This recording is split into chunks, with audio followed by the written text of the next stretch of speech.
Kenapa mesti kita anti NKRI? Kalau kau anti NKRI hanya karena 2, 3, 10, 100 orang itu, ya kau pergi aja kemana yang kamu suka, yang sesuai dengan mimpimu. Kalau anda lihat ada yang berkelahi, dibilang ada si Rizal Ramli TV juga tuh ya, berkelahi sama Sudirman Said dari STAN. Biasa itu, kakak beradik kan ada boxing dikit. Tapi media membuat jadi cerita itu. Bismillahirrahmanirrahim. Assalamualaikum warahmatullahi wabarakatuh. Balik lagi kita di channel Sumber Dakwah Official. Ini pokoknya sangat bagus untuk Gen Z maupun generasi milenial, karena di akhir-akhir ini banyak sekali ujaran-ujaran kebencian yang terus dilayangkan dari para anak abah maupun kaum 16%. Apa saja sih sebenarnya dampaknya jika kita menyebarkan hoax, jika kita menyebarkan ujaran kebencian? Apakah benar sejalan dengan founding father pendiri bangsa kita? Jadi jangan karena kita 10 orang atau jangan karena kita hanya segelintir orang, kita terhasut, termakan kebencian. Cerdaslah dalam menilai sesuatu perkara maupun suatu berita. Dan langsung saja kita melihat pidato dari Pak Luhut Binsar Panjaitan. Semoga ini mencerdaskan kalian. Bismillahirrahmanirrahim. Kalau anda baca buku The Global Paradox yang dibuat John Naisbitt, itu terbit 20 tahun lalu, kalau tidak keliru, saya masih kolonel itu dia, Alvin Toffler datang, saya jadi panelis dengan SBY waktu itu di Sesquad. Nah, itu Indonesia salah satu yang termasuk dalam kriteria itu bisa terdisintegrasi gitu. Tinggal pertanyaan sama kalian sih, kalau saya tidak, saya ingin Indonesia ini baik. Kenapa mesti kita anti NKRI? Kalau kau anti NKRI hanya karena 2, 3, 10, 100 orang itu, ya kau pergi aja kemana yang kamu suka, yang sesuai dengan mimpimu. Kalau mimpi di sini dulu sepakat di founding father itu, kita menjadi satu bangsa. Nah, kemarin saya pergi di mana, di pesantren di Jombang, Bahrul Ulum, itu saya disambut dengan lagu-lagu yang dibuat oleh Kiai Haji Wahab tahun 1924 ya, correct me if I'm wrong, soalnya suka lupa juga udah. Itu sudah bicara masalah kebangsaan NU itu tahun 1924. Sekarang kita yang muda pengen, karena sosial media sekarang ini pengen sendiri, pengen membuat yang baru. Memang teknologi ini berbahaya, di samping kebaikan-kebaikan yang banyak itu tadi. Kita bisa menyalurkan virus-virus untuk perpecahan, dan itu yang dibilang John Naisbitt itu yang dulu saya pikir apa iya gitu. Sekarang potensi itu ada. Lah pertanyaannya sih sederhana, kita mau kemana gitu? Anda bikin di Jawa Barat ini saja referendum, bikin di Bandung mau mereka sendiri mau, provinsi Cirebon aja pengen Pak ya sendiri, Banten contoh. Jadi jangan Anda pikir hanya nanti yang beragama Islam di sini, yang beragama Hindu di sini, enggak kan begitu. Nanti pulau ini bagi 3 lagi, ya kau di sana, aku di sini. That's fact of life. Kalian harus jernih melihat ini. Saya tahu masalah-masalah itu, bibit-bibit itu ada. Tapi itu tadi, memang kalau kita lihat sejarah, ini bicara sejarah ya, itu di Saudi memang ada pembagian dulu antara Wahabi dan kemudian kerajaan. Dalam sejarah Islam tidak ada kerajaan, ya, tidak ada kerajaan. Nah, Wahabi ini janji, kau finance kami, kamu tetap kerajaan, kami yang jalan menyebarkan paham-paham itu tadi. Itu yang terjadi. Paham kekerasan tadi itu mulai keras terus. Nah, kita pun kena, kita juga membiarkan atasnya misalnya pendidikan Saudi itu sampai 15 tahun di Indonesia. Kenapa? Memberikan lembaga-lembaga bahasa paham-paham itu. Kita mau biarin seperti saya katakan tadi, ya terserah kita semua. Komitmen kita mau kemana Indonesia ini, itu aja. Jadi jawabannya sederhana, Anda mau kemana. Tapi kalau hanya karena seorang kecil atau sekelompok kecil kita bubarkan Indonesia, menurut saya tidak benar juga gitu. Kemudian masalah membela dan anukan Presiden Jokowi, saya sih orang yang sangat realistis. Hidup saya I'm done. Saya dalam hidup saya mendapat semua yang seorang prajurit dapat. Saya terjun di tim-tim, seorang letnan 1, komandan kompi. Saya berangkat dari Madiun, terjunkan di Dili, kami di Bakau, 8 orang anak buah saya gugur seketika. Ya, komandan saya Atang Sutresna, yang tadi pagi dia masih bilang ambil air wudhu dulu mau sholat, dia Islam, saya nggak tanya, saya Kristen. Saya tanya anak buah saya, kemudian ada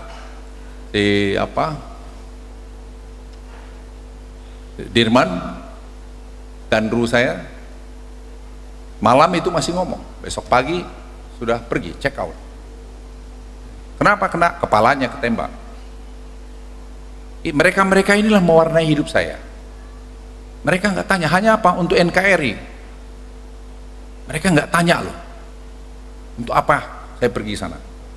Hanya satu, kita untuk mempertahankan nama, derajat, kehormatan bangsa ini. Itu aja. Jadi kalau ada seketika bilang, ya, tadi balik soal NKRI, saya si orang yang terus terang against itu. Karena berapa banyak pahlawan-pahlawan yang nggak tahu saya sukunya, agamanya, itu sudah gugur untuk itu. Dari mulai tahun 45 sebelum 45. Jadi ini kita harus bangun. Kita harus nurturing ini, harus pelihara ini. Kalau enggak, ya kita kau mau bubarin, ya monggo. Ya kalau 20 tahun, 30 tahun lagi ya, masa saya belum check out. Lamaan ketua udah batuk-batuk lagi ntar. Soal membela Jokowi ini menurut saya, satu hal yang saya dapat dari sini nih, karena saya lihat Presiden Jokowi ini orang yang sampai hari ini, orang yang masih jujur terhadap dirinya. Tidak tidak pasang gaya, wah gini-gini, enggak. Kadang-kadang terlalu sederhana. Walaupun sekarang, kemarin saya lihat jasnya udah gak dibaikin Pak itu. Kemarin saya bilang juga, Pak jasnya Bapak ini, Pak Luhut saya, Pak ya kalau terus-terus itu Bapak pakai kan repot juga kita mau ganti-ganti jas, Bapak nggak ganti jas kita repot Pak gitu. Ya masih sederhana. Dan itu mewarnai kami di kabinet itu, nggak macam-macam juga. Kalau Anda lihat ada yang berkelahi, dibilang ada si Rizal Ramli TB juga tuh ya, berkelahi sama Sudirman Said dari STAN. Ya saya itu kakak beradik kan, ada boxing dikit. Ya nggak ada yang aneh. Biasa saya bilang, Jal kau kenapa sih? Karena Rizal dari kecil seperti adik saya bilang, kau ngapain sih? Ya udah bang, begini gitu. Ya udah lu jangan berkelahi di luar, lu memang payah kalian sipil-sipilin, saya bilang. Dia tentara kalau berkelahi di dalam, pukul-pukulan meja, orang pikir baik-baik, padahal udah hampir tabok-tabokan kita. Itu menurut saya suatu proses pengambilan keputusan demokrasi yang baik. Tidak ada masalah. Tapi media membuat jadi cerita itu. Kamu akan mengalami, saya berdoa mungkin kamu nanti satu ketika jadi rektor, jadi dirjen, jadi menteri, jadi mungkin presiden, saya don't know. Pasti saya udah check out lah. Itu kamu ingat omongan saya. Itu proses di mana saja terjadi, bukan di kita aja. Jadi tuh kalau Anda bilang mau membela Jokowi, saya tidak membela dia, tapi saya melihat bahwa dia ini harapan bangsa. Karena apa yang kita berikan dalam proses pengambilan keputusan, dia berani mengatakan ya, berani mengatakan tidak, dan dia bertanggung jawab terhadap itu. Itu yang penting. Sebab kalau kau sebagai komandan, sebagai sekarang CEO, sebagai seorang nanti gubernur, keberanian kau bertanggung jawab itu penting sebagai pemimpin. Nah untuk kau berani itu, kau harus bersih ya, harus bersih. Jadi kalau orang mengatakan bahwa Presiden Jokowi ini begini-begini, enggak juga. Kemarin ada teman saya, Abu Rizal Bakri itu, saya bilang mau kemana lu calar sini? Dia bilang gimana Hud? Saya bilang kamu tuh nggak pernah nurut. Sekarang Golkar tuh begini, jadi menurut saya begini. Tahu dia bilang apa? Dia bilang, Hud, Abu Rizal Bakri teman saya 40 tahun. Dia bilang, Hud, gua ini baru ngakuin, kita selama ini anggap enteng Jokowi ini. Iya, karena dia datang from the middle of nowhere di Jawa itu. Kau udah orang kaya, lahir udah pakai jas. Dia anggap enteng lah, kawan ini. Iya, dulu kalau datang ke kantor saya gini-gini. Gimana mas gini-gini? Sekarang dia datang, baik Pak Presiden gitu, terbaik lagi.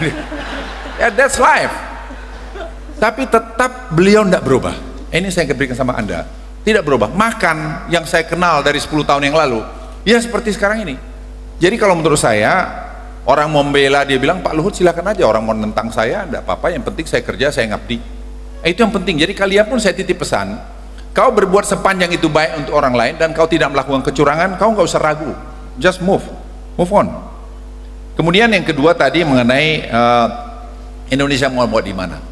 Presiden Jokowi bilang, saya tanya Pak, kita mau kemana nih? Pokoknya gimana bikin rakyat itu bahagia. Apa itu equality? Apa itu gap antara the have and the have not itu dikurangin? Apa itu? Kita merubah dari commodity base menjadi industrial base. Nah itu sebabnya pembangunan infrastruktur tadi itu pemerataan. Tidak hanya di Jawa, tidak hanya di Sumatera, tapi seluruh Indonesia kalau Anda pergi, Itu semua sekarang under construction. Dari mana dananya? Ya itu tadi yang saya bilang, bertahun-tahun kita simpan itu, bakar uang itu 1.400 triliun 5 tahun terakhir ini. Kalau itu dimulai dari tahun 2009, hari ini kita sudah jauh lebih bagus. Pertumbuhan ekonomi kita sudah maintain mungkin di 8%, 7,5-8%. Jadi kalau Anda mau bilang bawa kemana, ya itu tadi, keadilan tadi. Semua masalah ini masalah keadilan.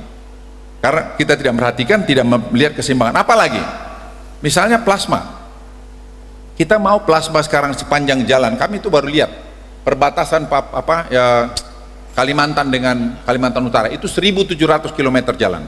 Sekarang mau dibangun itu security belt dari zaman TNI dulu, itu Orde Baru. Kita mau bikin kelapa sawit, kokoa, apalah yang bisa tumbuh di situ. Apa strateginya?